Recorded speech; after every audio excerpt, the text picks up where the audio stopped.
પોતાની બોલવાની આગવી છટા માટે જાણીતા લાલુએ ફરી એકવાર મંચ પર જ બખેડો શરૂ કરી દીધો। મંચ પર ભાષણ કરવા તો ગયા, પરંતુ જેવા લાલુ બોલવા ઊભા થયા કે મંચ પર લગાવેલા માઇકનો વાયર ખસી ગયો।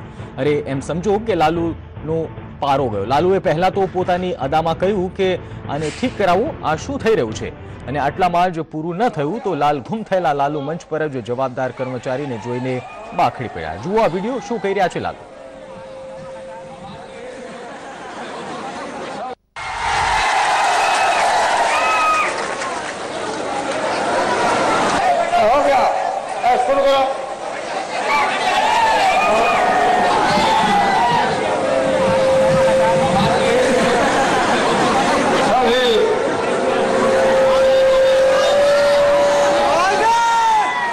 बिहार के मैदान में माइक ठीक रखो, आवाज ऊपर मत करो, हो मत करो।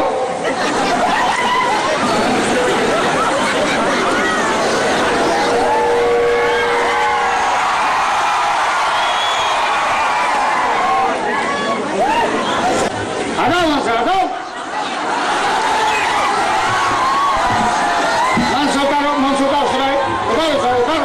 काम बेसी किया, माइक तो उठा के पटक देंगे। है तो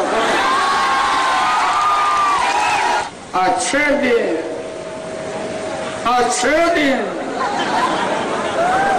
फिर माइक ऊपर नीचे करा क्या।